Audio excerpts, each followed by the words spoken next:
Oke, kita ketemu lagi di channel Larantuka Heritage ya. Episode ini kita kembali ngobrol tentang untuk semakin mengenal Semana Santa. Kita masih di episode awal nih, mengenal Semana Santa, dan di episode ini masih narasumbernya Noroi Lewar, dan kita juga hadir ini Romo Festo Dasanto. Romo Festo ini Larantuka ya? Sekarang sekretaris komisi katekis KW. Katekis. Romo Festo dari Larantuka, sekarang sekretaris komisi katekis KW. Kira-kira gitu ya Romo ya? Nah, Romo ini ya kita minta hadir malam ini juga untuk semakin memperkaya, karena sebelum mulai saya mau jelaskan juga ke teman-teman dan juga Romo dan juga mungkin penonton atau semua yang mengikuti ikut dalam channel ini, bahwa kehadiran channel ini dalam semangat untuk berbagi, Romo. Kita pasti bukan yang paling tahu, tapi dari obrolan ini kita semua saling memperkaya.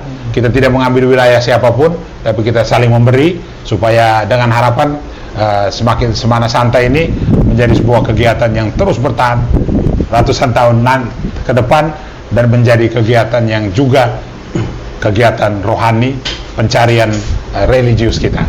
Baik. Nah, di episode ini kita masih dalam tema mengenal Semana Santa, dan episode ini kita akan masuk lebih pada kegiatan itu, pelaksanaan kegiatan seperti apa, pihak-pihak yang terlibat dalam kegiatan itu, plus nanti dari Romo Festo, Romo minta maaf, kita akan bicara tentang Semana Santa ya sebagai sebuah kegiatan rohani yang juga tidak bisa terhindar dari perkembangan zaman, Romo. Ya, jadi Semana Santa sebelum ini kita juga sudah pernah dengan sejarahnya, tapi kita akan bicara Semana Santa ya saat ini mungkin dan kedepannya seperti apa. Begitu teman-teman. Nah, kira-kira itu. Nah, Noroi mungkin mulai duluan lebih dengan pelaksananya, pengorganisirnya seperti apa Semana Santa. Ya. Silakan, Om. Terima kasih Om Radi. Abang ke Om kena. Abang Radi. Ya. Semana Santa itu kan sesuatu yang semua kita sudah tahu, dia begitu lama menjadi sebuah kegiatan rohani yang bisa eksis sampai hari ini. Ada hal menarik dari Semana Santa sebagai eksis, karena karakteristik orang Larantuka sebagai entitas pantai, dia terbuka sama siapa saja. Karena dia bukan orang pedalaman, dia orang kaki buke. Jadi Larantuka itu nagi tua tepi buke. Itu hal menarik ternyata. Makanya dari dulu secara organize Semana Santa kan adalah hajatannya raja yang kemudian dipelihara baik oleh serikat awam namanya Konfria, yang melibatkan begitu suku-suku Semana. Tentu ada pengaruh yang kita bicarakan kemarin, pengaruh dari Portugis, tapi inkulturasi dan akulturasi itu kan begitu nampak. Hal menarik ini ternyata bisa dimakna yang luar biasa bagi orang Larantuka. Sekalipun ada catatan-catatan bahwa orang Larantuka merasa paling serani dari yang lain, merasa paling, karena dia lebih dulu. Bagaimanapun di Larantuka ini kan sudah kerajaan Katolik, dia sudah lebih lama. Biasanya orang lama itu kan merasa bahwa ya dia yang paling tahu lah. Tetapi bahwa bagaimana dalam ketahuan maupun itu dia mampu mempertahankan tradisi, sehingga Konfria punya peran yang begitu luar biasa bersama dengan suku Semana tadi, sejak mulai mempersiapkan hajatan Semana, lalu mulai dari raja punya peran yang luar biasa mengatur dari sisi mulai dari torinya, kapelanya, remidanya bagaimana, itu kan peran raja. Sorry, Noroi, ini kebetulan penonton kita juga banyak bukan orang Flores gitu. Maksudnya tori ini apa?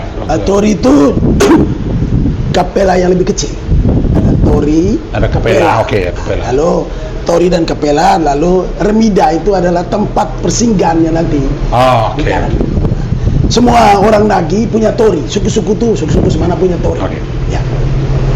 Dari tori itu menyimpan yang tadi dia akan menyimpan begitu banyak relikwi atau sesuatu yang raja kasih. Karena raja kan tadi kita sudah ngomong pada sesi kemarin itu kan bahwa raja punya 3 peran sebagai kepala pemerintahan, kepala adat, dan juga presiden di Konfria. Sehingga pasti karena masyarakat Serani tua lagi Serani, itu yang dia jaga. Dalam itulah membuat selalu ada bahwa bagaimana memaknainya, tetapi bahwa persiapan secara organis itu Konfria sudah berjalan sudah sekian lama, luar biasa. Karena terus terang tanpa ada peran yang langsung dari hierarki, dia bisa hidup dengan segala macam struktur dia, dari presidenti, prokedor, skriban. Setiap kapela itu ada kapela tua ma, kapela tua ana, ada tersereru yang mengurus di kapela tua ma-nya, ada perpetu yang mengurus di tua ana. Suku Dasanto Romo, luar ini Dasanto, ya dora yang atur perpetu yang di tua ana tuh, itu pun tua ma-nya. Nah, hal itu yang membuat mengawali bahwa yang kemarin sampai hari ini dia hidup karena itu, karena ada sifat terbukanya dia, karena dia masa pantai, tapi dia juga mampu menjaga tradisi ini begitu dari dulu sampai hari ini. Dan orang semua sebagai generasi hari ini, bagaimana orang mewarisi untuk generasi ke depan. Nih, itu tadi Noroi ada cerita soal presidenti, terus apa lagi? Prokador, terus ada beberapa skribans dari itu. Nah, kita berharap ini kan yang mengikuti program kita juga mereka dari wilayah lain dari seluruh Indonesia, bahkan luar negeri, Romo. Kemarin itu ada beberapa data bahwa yang datang ziarah ini bahkan dari luar Indonesia. Begitu, Noroi mungkin bisa ditambahkan presidenti dulu ya. Presidenti itu karena dia raja, keluarga mahkota DVG mengambil ex officio sebagai presidenti. Tetapi di Larantuka juga ada suku Raja Makelen Belantaran Derosari. Dia sebagai biasa disebut ere presidenti. Sehingga ada presidenti dan ere presidenti. Dalam pengalaman 150 tahun terakhir itu selalu silih berganti. Presidentinya DVG, lalu pada satu fase lama sekali Belantaran menjadi presidenti. Tadinya ere, tapi dia inacting langsung menjadi presiden. Itu satu. Tapi ada prokedor. Prokedor itu seperti dewan eksekutif, ketua harian yang menjalankan organisasi. Karena Larantuka itu center of excellence sejak dia menjadi pendidik. Datangnya Portugis kan pasti dia mengajarkan hal-hal secara struktur pendidikan. Lalu ke Belandanya ada sekolah Ambak School, ada OVO ya, sekolah-sekolah itulah kemudian melahirkan awam-awam terdidik. Maka tradisi awam terdidik itulah yang kemudian menjadi prokedor, karena dia mesti punya kemampuan manajerial, hidup rohaninya baik, kemudian diangkat untuk menjadi. Setelah itu skriban itu sekretaris. Lalu ada mestri di kampus, setiap kampung punya mestri. Tugasnya dia bukan cuma di Semana saja. Orang meninggal itu mesti ada mestrinya. Jadi dia menjalankan fungsi menyanyikan lagu pada saat memento, pada saat orang meninggal, juga waktu penguburan, dan pada saat nebo Spidi Alma atau hari ketiganya dia menyanyikan Laudate dan tradisi tersebut. Itu kira-kira peran utama dari Konfria. Nah, tadi Noroi ceritakan tentang Konfria ya. Ada Konfria, ada suku Semana. Ada nggak pembagian tugas tentang mereka? Mana wilayahnya Konfria, mana wilayah suku Semana, atau seperti apa? Secara umum karena begitu dia masuk secara ofisial, itu kan diatur dalam Statuta 1947. Itu mengatur bahwa presiden itu mesti anggota Konfria. Ere presiden semua itu ofisial. Sekalipun suku Semana punya tori yang hidup dengan ada tradisinya sendiri. Tapi begitu dia masuk dalam kegiatan Semana dan Mutlak, itu adalah wilayahnya Konfria. Nah, suku Semana ada torinya, dia punya harus masuk pintunya bagaimana, itu mereka punya sendiri. Baik. Makasih, terima kasih Noro ya. Baik, kita berlanjut ke Romo Festo nih Romo. Jadi ya perlu saya tambahkan juga Romo sebagai untuk memperkaya diskusi kita dan juga informasi ke yang menonton program kita kan. Romo juga dulu pernah menulis tentang Semana Santa. Baik, jadi nah kita sampai ke Romo ini kita minta masukan, insight atau catatan dari Romo tentang kegiatan Semana Santa. Kita sudah dengar di episode sebelumnya tentang sejarahnya, ceritanya, keberadaannya. Tapi saat ini kemudian kita Semana Santa dalam potret saat ini, dan kita tidak bisa hindari juga bahwa perubahan itu datang. Selalu ada perubahan, harus ada penyusunan, dan harapan kedepannya seperti apa, gitu. Kira-kira gitu. Dan sebagai orang-orang yang terlibat di sini, apa yang harus dilakukan, gitu, Romo. Karena tak kembali target. Salah satu yang diharapkan dari kehadiran channel ini adalah kita memberi informasi sebanyak mungkin, seutuh mungkin, seluas mungkin, bersama dengan semua pihak, Romo, kepada mereka-mereka yang berminat untuk mengetahui dan hadir di Semana Santa, gitu. Ya, silakan, Romo. Baik, terima kasih. Semana Santa itu kita memasuki hari-hari Pekan Suci yang di Larantuka, itu dengan satu tradisi yang lebih dikenal pada sebenarnya berurutan mulai dari hari-hari, mulai kegiatannya itu sebenarnya mulai dari Rabu Abu ya, sampai kepada Paskah. Lalu untuk Semana Santa di Larantuka itu mengapa sampai berjalan dan bertahan sekian abad, itu punya bukan saja karena begitu saja dia bertahan, tapi Semana Santa dalam kaitan dan juga prosesi Jumat Agung itu adalah suatu devosi dari umat yang tertanam sangat dalam untuk melihat, dalam hal ini devosi kuat sekali kepada Bunda Maria. Bunda Maria itu tampil dalam diri Bunda Maria yang oleh orang Larantuka itu Tuan Ma. Tuan Ma itu justru pada patung yang menurut sejarah itu yang ditemukan oleh suku Resona. Tentang sejarah itu saya tidak bicarakan di sini, tetapi saya mau sampaikan tentang prosesi atau Semana Santa itu. Jadi prosesi Semana Santa itu sebenarnya menghidupkan devosi umat terhadap Bunda Maria khususnya, tetapi tidak terlepas juga sebenarnya dengan Yesus dalam perjalanan penderitaan itu, karena Yesus selalu di depan dan Bunda Maria Mater Dolorosa itu mengikuti putranya yang menderita.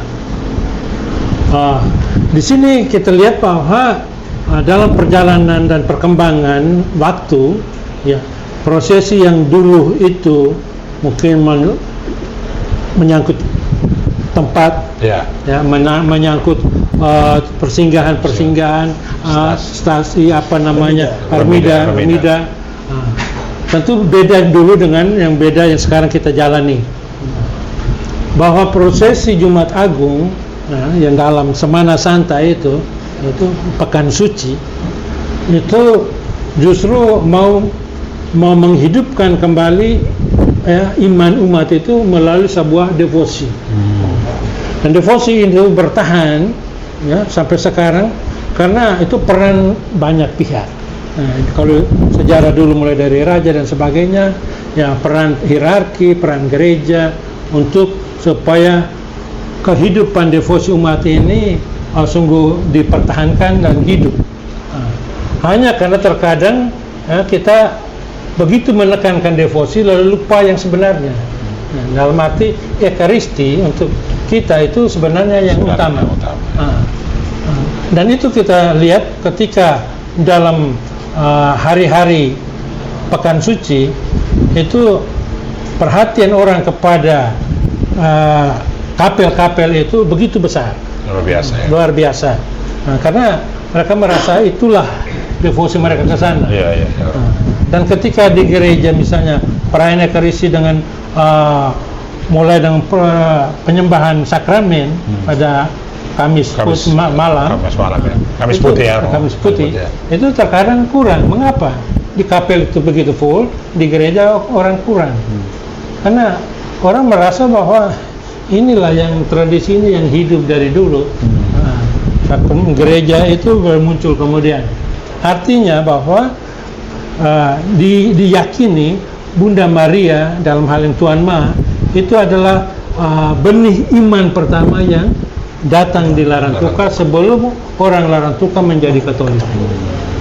Dalam perjalanannya ketika para misionaris Dominikan yang tahu bahwa itu adalah patung Bunda Maria, lalu mereka mulai mengajarkan bagaimana devosi kepada Bunda Maria, didukung oleh raja yang dengan aparatnya konfria dan sebagainya yang hidup sampai sekarang. Bertahan, ya bertahan. Bahkan ketika para imam tidak ada, iman Larantuka itu, iman Katolik itu masih tetap bertahan. Terawat karena itu. Prosesi dan doa Salam Maria itu menjadi kekuatan. Hanya bahwa sekarang kita melihat bagaimana Semana Santa sekarang. Kita melihat kalau bandingkan yang sebelumnya tradisi orang Banggal, tapi sekarang itu Semana Santa dan prosesinya itu bukan menjadi milik orang Larantuka sendiri. Saja ya.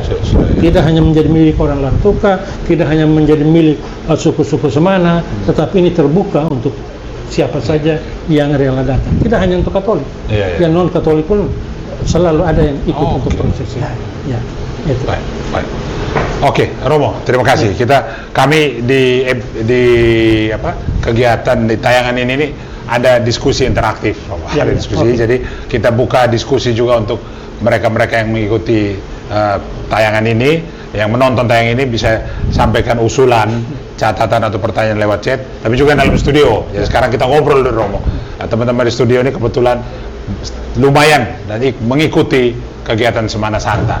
Jadi silakan kita ngobrol-ngobrol, kalau ada catatan, ada yang mesti disampaikan, silakan. Tadi siapa Min? Mungkin keliru, tapi Romo Pesto adalah orang pertama yang menulis tentang Semana Santa di model ini, Karya Santa. Pertanyaan saya adalah apa sih motivasi dari Romo Pesto ketika itu menulis untuk orang lain, lalu Romo Pesto merekam perkembangan sampai saat ini? Apakah Semana Santa yang dimaui Romo Pesto itu sudah memang benar-benar begini, orang datang, orang nggak ada? Itu pertanyaan saya, mungkin lebih ke pertanyaan personal, tetapi saya pikir itu pertanyaan yang sangat penting untuk melihat perkembangan dari sana. Mewakili beberapa pertanyaan juga, mungkin ada juga yang pengen tahu soal itu kan. Baik, tentang Semana Santa dan prosesi Jumat Agung khusus Larantuka itu hal yang sangat khas Larantuka, punya kekayaan yang luar biasa. Kalau kita mengikuti prosesi dan siara baik itu dalam negeri maupun keluar negeri, misalnya ke Lourdes dan sebagainya, orang kalau pernah ikut di luar negeri dan ikut Larantuka, mereka merasa bahwa Larantuka itu sungguh luar biasa. Punya prosesi Jumat Agung itu suatu devosi kepada Bunda Maria dan perjalanan penderitaan Yesus putranya. Mengapa saya menulis itu? Karena literatur tentang Semana Santa itu kita sangat kurang. Saya waktu itu berdasarkan tulisan-tulisan, baik tulisan tangan dan ketikan-ketikan biasa itu dari Bapak Franciscus itu, bapaknya Bupati Felix itu, Guru Prancis. Ya, Om Prancis, Fernandes itu. Saya merasa bahwa kenapa yang seperti ini saja. Saya ingin supaya Semana Santa paling kurang tidak hanya untuk orang luar, tetapi paling kurang mulai dari orang Larantuka sendiri, mengerti sendiri sebenarnya apa itu Semana Santa. Maka di dalam buku yang saya siapkan, saya tuliskan itu juga untuk menjelaskan, ya misalnya ada yang dalam proses ada ornamento, barang-barang yang dibawa, itu maksudnya apa?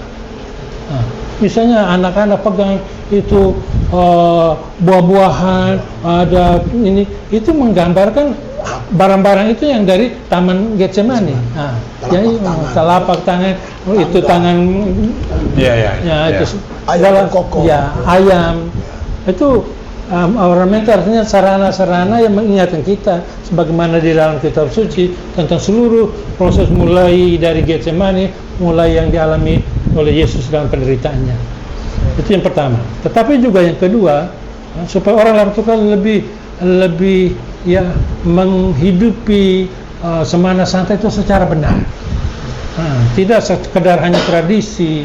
Saya waktu kecil juga mungkin tidak mengerti kenapa harus begitu, kenapa itu Nikodemus atau Lakedemu itu punya topi tajam merah kata. Itu dengan kita tidak bisa lihat mukanya, padahal itu adalah bagian dari satu wujud ya keinginan orang untuk mengambil bagian dalam seluruh penderitaan Yesus itu.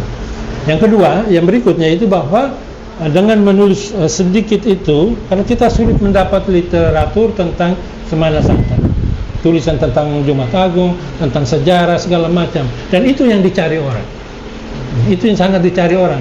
Ini kita tidak bisa berdasarkan cerita lisan oleh nenek moyang, oleh yang mereka sudah pada saatnya juga hilang, mati. Orang yang generasi berikut yang bisa tambah kurang, itu tidak tahu lagi mana aslinya. Lalu supaya yang dari luar Larantuka juga mengerti ketika datang ikut Semana Santa Larantuka dengan prosesinya, mengapa ada sekian perhentian yang kita sebut armida.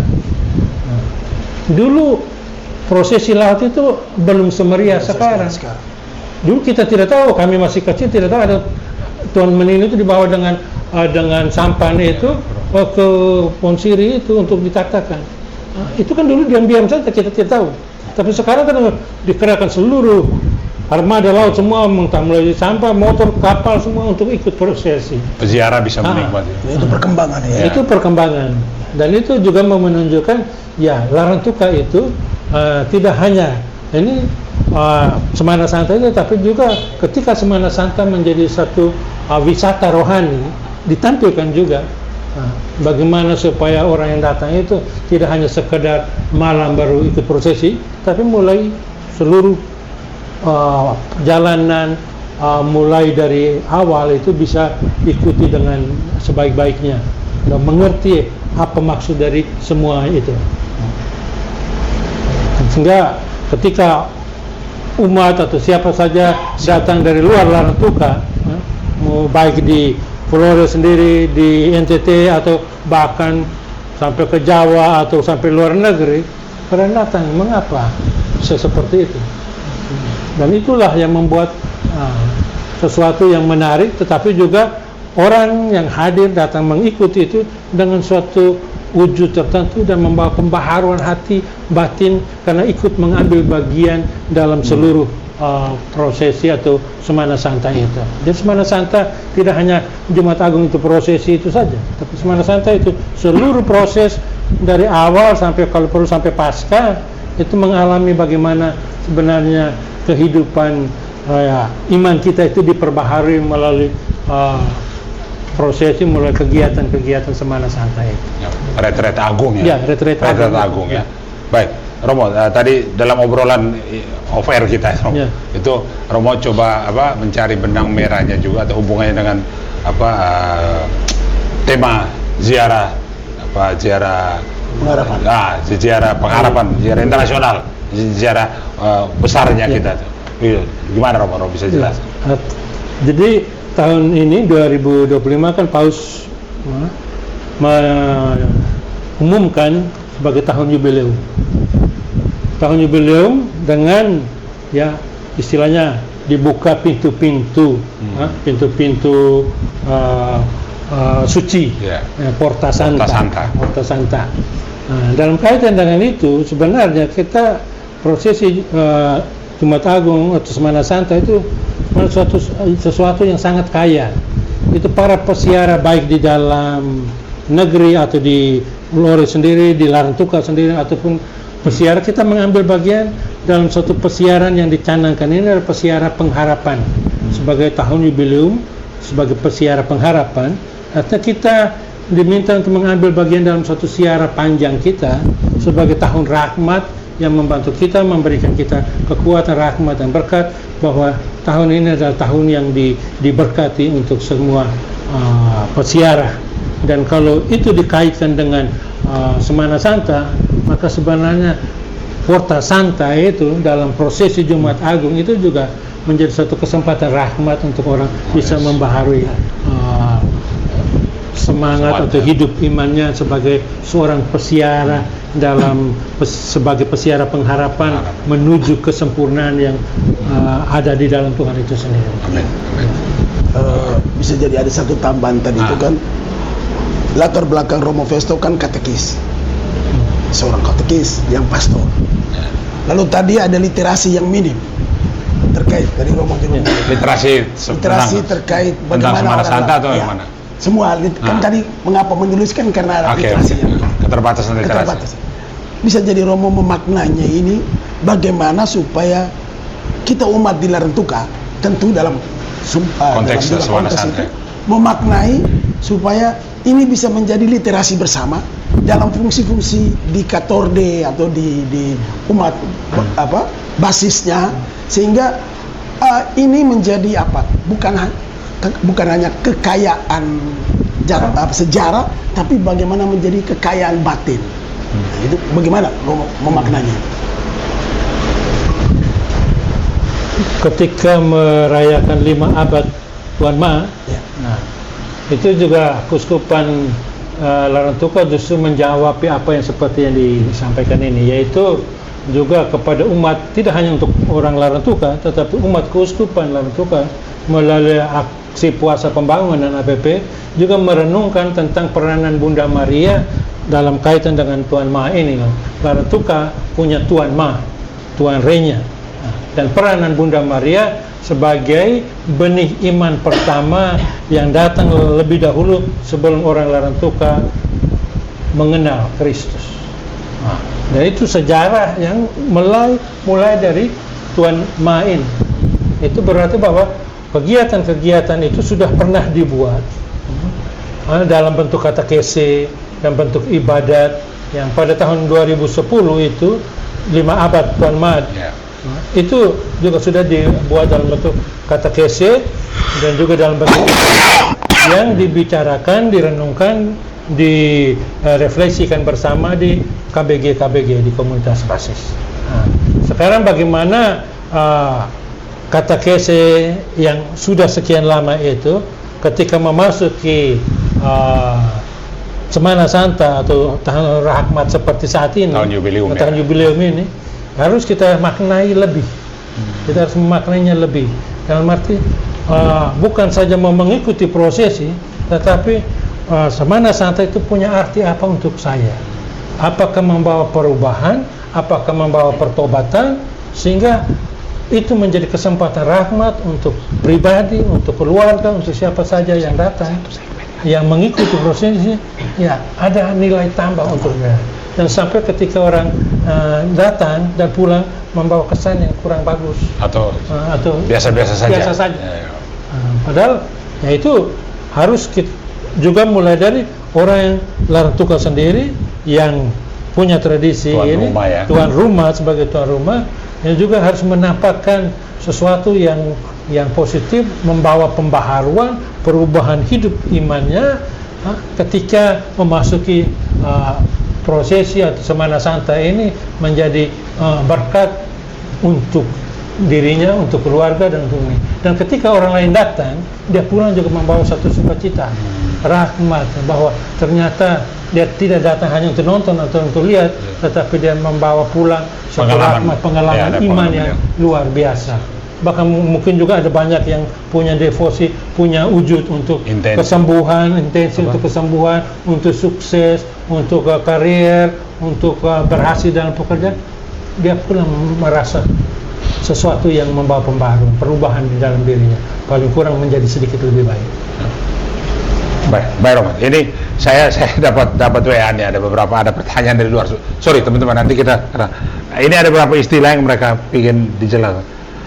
Ya saya bisa jelaskan, tapi kebetulan ada Romo dan Noro ini itu tikam turo terus permesang dalam pemahaman umum atau kata itu yang dalam di luar orang Larantuka itu kira-kira seperti apa gitu.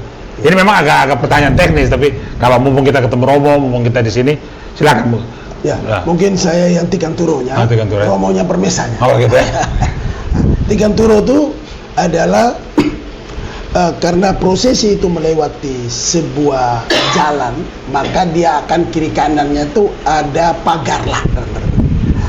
Turo, tikam, makai berarti diambil dari bahan kayu, biasanya itu kayu kukon. Saya tidak tahu bahasa Indonesia kayu kukon itu apa. Biasanya itu banyak ada di Larantuka. Lalu dengan bambu memagari supaya diikatkan tali gebang. Tali gebang itu juga dalam bahasa sini tali apa? Supaya tempat damar atau tempat lilin, supaya menerangi dalam proses itu. Proses Tikanturo itu prinsip Tikanturonya. Itu dijalankan oleh Tuan Merdomo yang punya hajatan tadi, karena ada merdomo nagi atau merdomo kampung yang melewati jalan, sehingga itu bersama-sama dengan orang sekeliling umat di situ di masing-masing tempat untuk menjalankan secara gotong royong menjalankan Tikanturo itu. Biasanya begitu dia buka hari Kamis pagi, Rabu mereka sudah siap. Konfria datang cek, lalu oh ya sudah siap, lalu dijalankanlah Tikanturo itu. Tentu selain Tikanturo ada persiapan damar, lilin damar tadi, sehingga proses itu berjalan dan itu dikerjakan secara gotong royong, secara bersama-sama, menjadi hari itu menjadi hari yang ambil bagian tadi. Sehingga orang Larantuka merasa bahwa itulah tradisi kalau dari Tikanturo.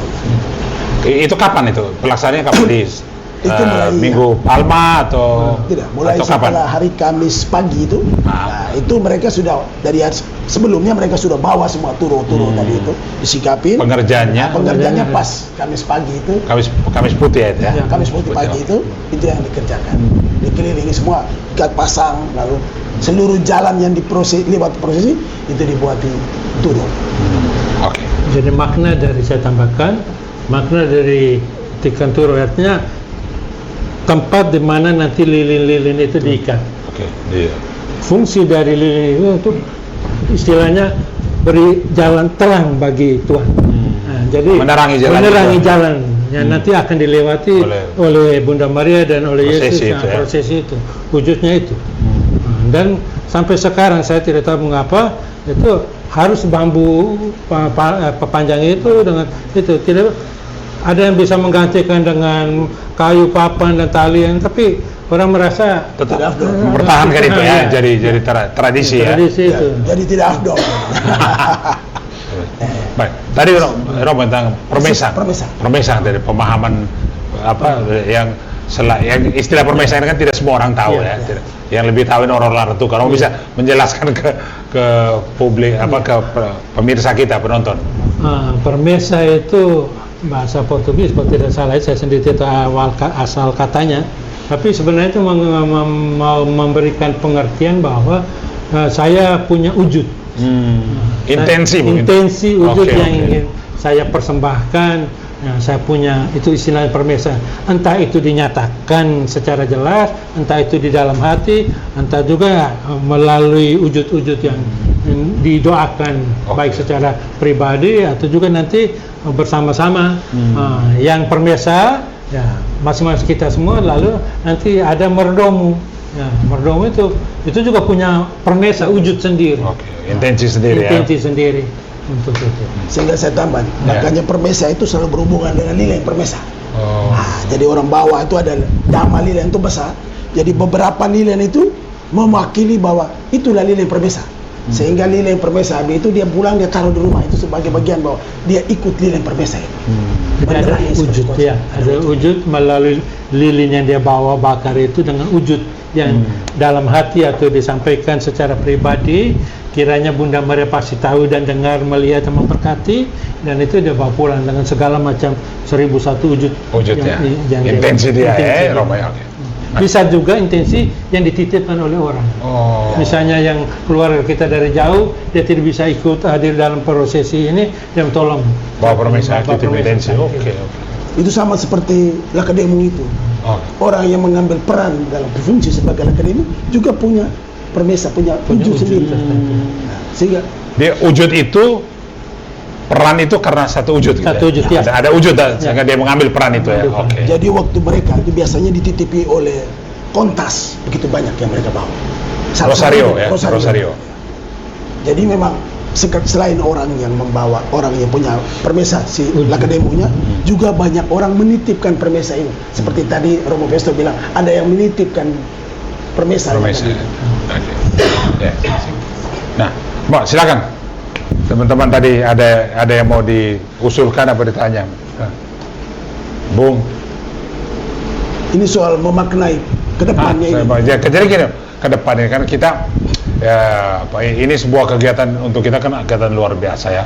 Lebih-lebih dalam pengalaman iman, dalam keiman. Jadi fakta-fakta yang adanya kan fenomena peziarah misalnya, fenomena peziarah, fenomena bagaimana orang dari tempat lain ya dan datang ke Larantuka untuk menghadiri kegiatan ini. Ini mumpung dengan Romo nih Romo. Untuk kita yang datang nantinya akan mengikuti ziarah ini, itu apa yang perlu kita siapkan gitu Romo? Ya. Tentu setiap peziarah itu datang dengan wujudnya, dengan intensinya, dan dia mau mengikuti seluruh ini dengan penuh sukacita, entah itu untuk kesembuhan, berbagai macam wujud intensi yang dia ingin bawa, persembahkan. Nah, itu seringkali justru itu yang menjadi kekuatan utama untuk ziarah itu. Lalu kalau kita kaitkan dengan tahun jubileum ini, ziarah pengharapan, itu tidak lain bahwa kita ini sedang dalam perjalanan peziarahan sampai kesempurnaan pada Tuhan. Maka sebenarnya juga prosesi ini atau Semana Santa ini menghantar kita untuk dalam prosesi bersama Bunda Maria yang mengikuti perjalanan salib Yesus ini, kita karena ini adalah jalan keselamatan yang menebus kita dari segala dosa dan kelemahan kita, sehingga dengan itu membawa kita kepada suatu pertobatan. Sebenarnya intinya pada pertobatan. Baik, ini dari saya dulu, Noro ya, teman-teman. Sorry, Romo begini. Ini saya bertanya awam saja. Begini.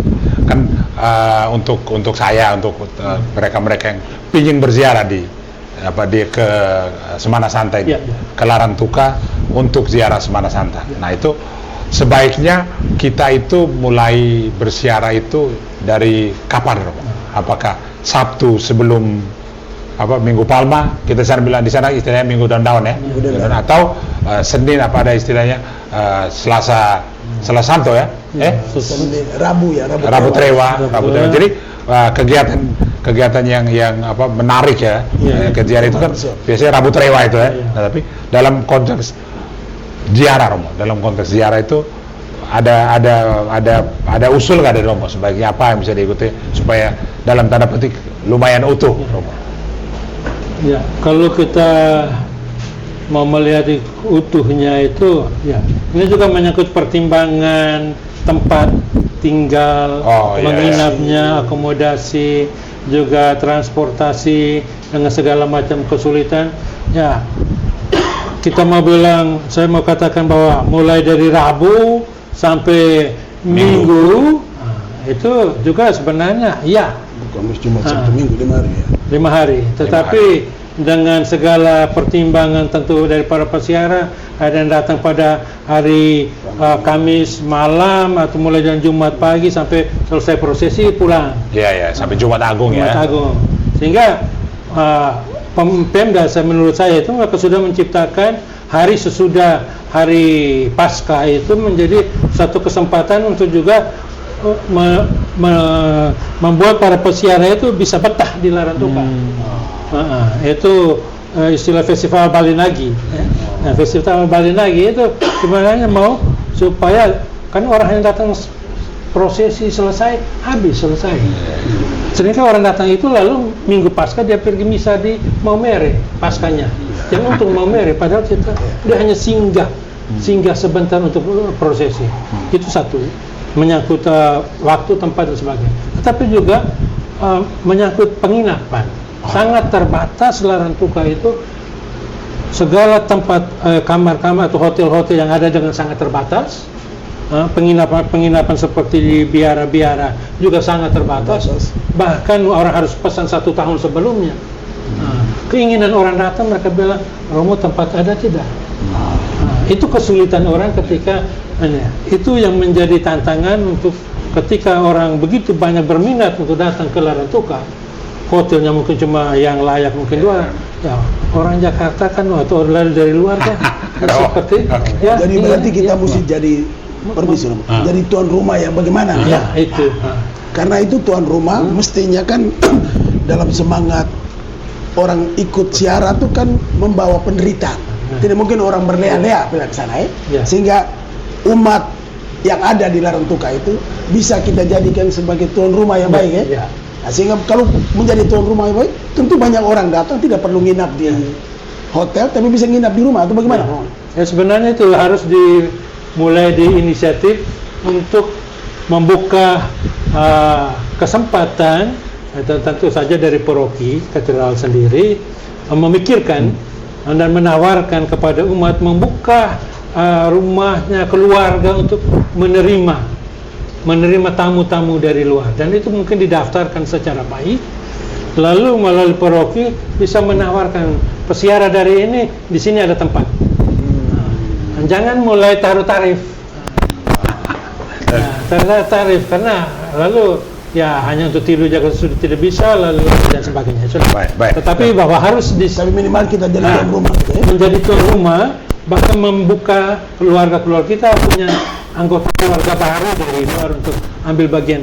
Apalagi kalau mereka sama-sama dengan keluarga, dibawa bersama-sama, dijelaskan, oh ini maksudnya ini. Tidak hanya dengan sumber baca atau penjelasan kita, tetapi dia Jadi akan orang Larantuka bisa menjadi guide yang baik bagi para peziarah.